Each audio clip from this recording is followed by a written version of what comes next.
Hey everyone, welcome back. My name's Dawn and I garden in Zone 8B. And today we're going to be talking about one of my favorite climbing vines in my garden. This one's an actual annual. It's called Hyacinth Bean Vine. And you know, if you watch my channel, you know clematis is definitely up there as one of my favorites as well. The difference between the clematis and the Hyacinth Bean Vine is that this is an annual. And it is going to give you great summer color when so many other things are done blooming for the season. So as summer kicks into high gear, this is when this annual will explode for you. So many reasons to add this to your garden. One is that it's a fast grower. So it can quickly reach to at least a 10 to 20 foot vertical on a very large fence or high trellis. And then when you add that vertical height in your garden, you add so much more interest.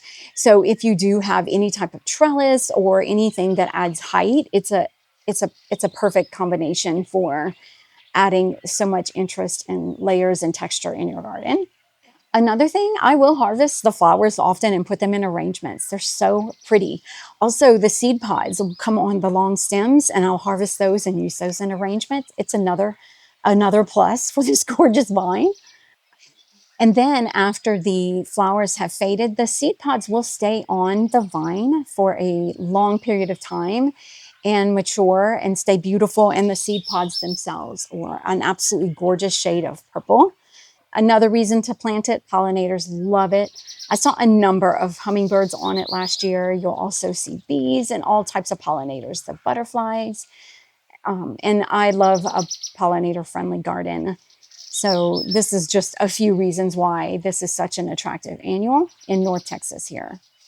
So anyway, that's what we're going to be covering today's show. It's going to be just how to plant, how to sow from seed, how to harvest seed, and just basically great growing conditions to make this plant thrive in your garden. So hope you'll stay tuned.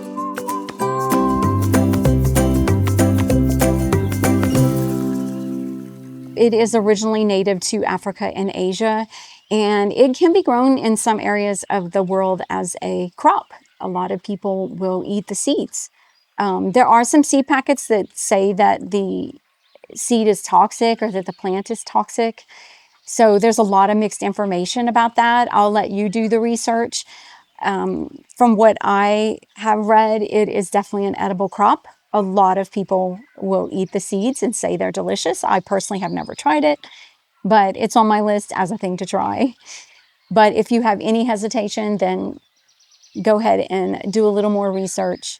So this plant is going to produce beautiful orchid-like purple flowers, and they grow on long stems, and the foliage is a dark green, has a purple tint as well. Absolutely gorgeous on its own is the foliage, but when you get that flower, stunning. And then in addition to that, you'll get this beautiful purple seed pod that again is beautiful on its own. So there are so many attractive qualities to this vine, and that is the main reason that I grow it, is that it's such a stunner, and it's going to give me that summer color when the clematis might fade. Well, at least here in the South, the clematis typically fade in the hot summer months, and this is when the Hyacinth Bean Vine will step up. Also, I have a very large high fence on the south side of my property, and it goes up to about 11 or 12 feet. So I love to have a living vine on that wall. Timing is a big deal with this plant, and it loves heat. So you want to make sure that all the danger of frost has passed before you sow your seeds. So, however, I would have to say that mine reseed themselves pretty profusely in my garden. So if I just let the seed pods drop, they will reseed themselves. Depending upon what type of winter I have, a lot of them will reseed. I will just dig them up and put them where I want, and that works really well for me. Other times, I will go ahead and buy just some fresh seeds, and I typically just stick to the Ruby Moon. It's a botanical interest. You can find them at most nursery centers, and if you soak the seeds, you will have a better chance at germination, but we'll get to that in a little bit. For gardeners in North Texas, that typically means late April through May. However, it's early June, and it's still not too late to get them into the garden because they will grow so fast that this is the time to get them in. So warm days, warm nights, warm soil, this is typically when the plant starts to take off. So the easiest way and the cheapest way, or with a budget, I should say, is to start from seed. And as I said earlier, soaking your seeds, it will help germination. So they typically recommend 12 to 24 hours. Even if you don't soak them, they will germinate. It'll just take a little bit longer. And since right now this video is coming out in June, I would recommend soaking. That way you get the quickest germination. Once those seeds go in the ground, they're ready to take off. Growing conditions. So this vine likes well-drained soil. Give it full sun. It will also take part sun. A lot of mine are in part sun, and they will just reach and grow towards the sun.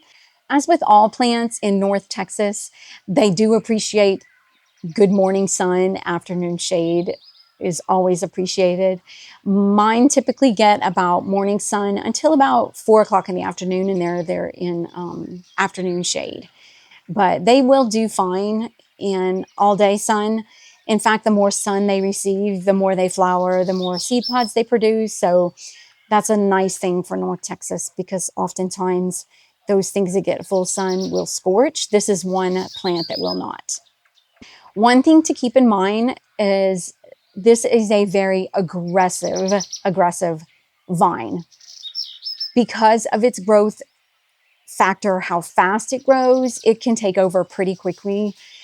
I trim mine back pretty often, and I also am sure of where I'm feeding that vine. I don't want it growing on or over into the neighbor's garden. I also don't want it going in between the seams of the fences. That vine will get very, very thick very quickly, and so you don't want to damage your fence.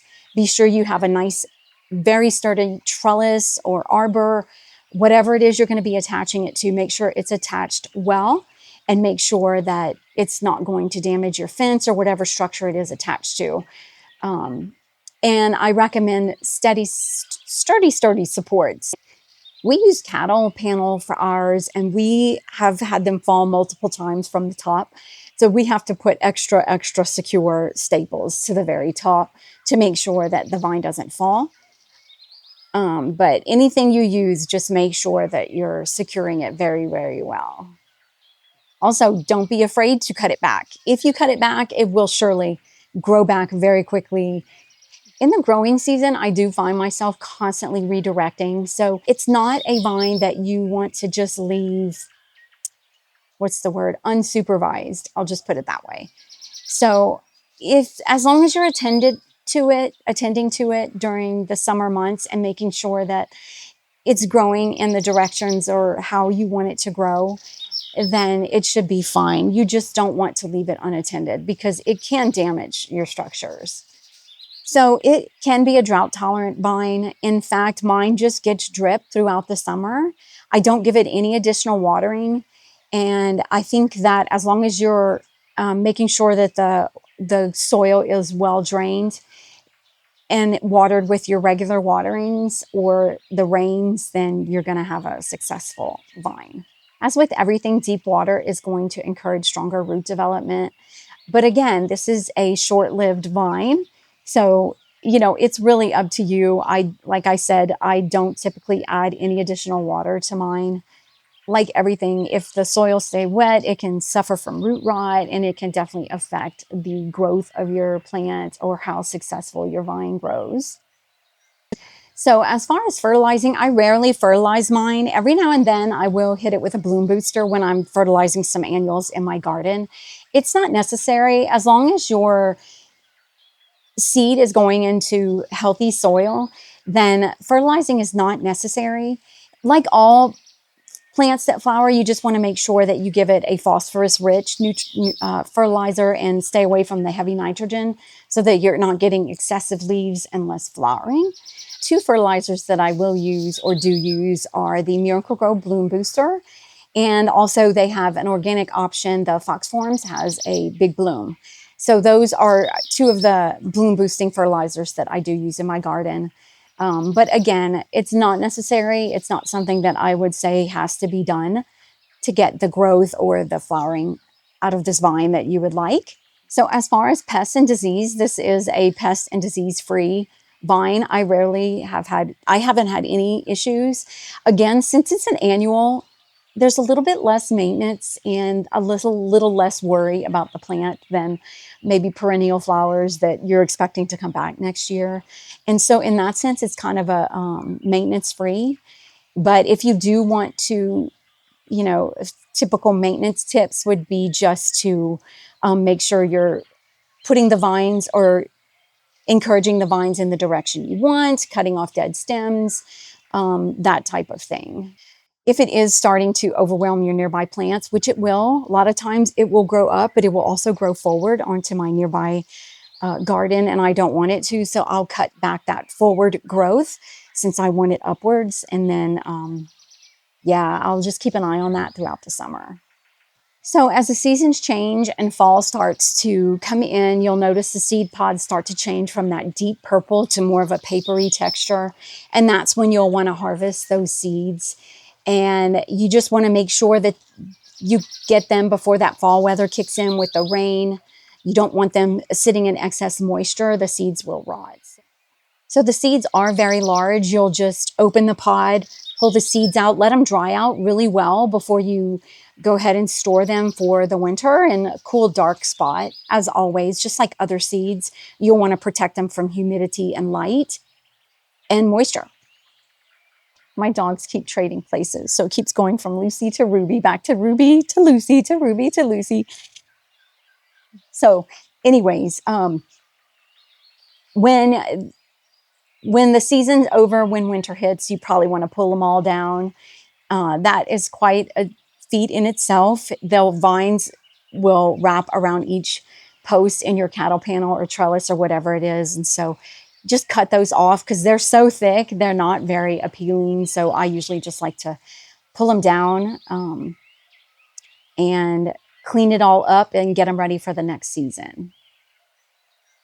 It does look like I'm about to take a drink of Hyacinth Bean Vine, but I'm not. We're about to go plant these. So I'm just going to push them in with my thumb about 1/2 inch to 1 inch deep. Nothing special. Don't even need a shovel for this. Once they're in, I'll go ahead and just give the surrounding soil a good water. But since they've been soaking, watering's really not that necessary. So it's up to you. But there you go. It's as simple as that. All right, so hopefully that's all you need to know about the Hyacinth Bean Vine and growing it successfully in your garden. If you're already growing it, I'd love to know how it does for you. If you have any additional tips, please share them. And if you haven't grown it, I hope that you'll consider it and then share your experience with me.